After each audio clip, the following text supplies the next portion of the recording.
இங்க வா. நாளைய தீர்ப்பு எப்படி இருக்கும்னா சார் மாற்றம் வருமா சார்? மாற்றம் வரணும்னா முதல்ல நாம மாறணும்.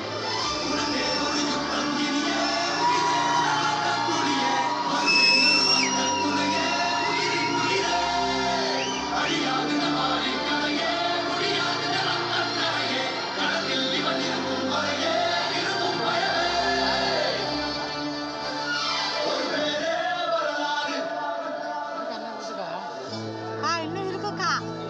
உட்காரு உட்காரு உட்காரு.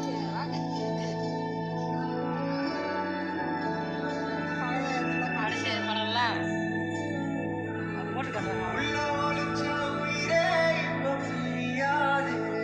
அந்த விஜய் தான் பிடிக்கும். ஆமா பழைய விஜய் தான். ஒரே சீனை போட்டாடா.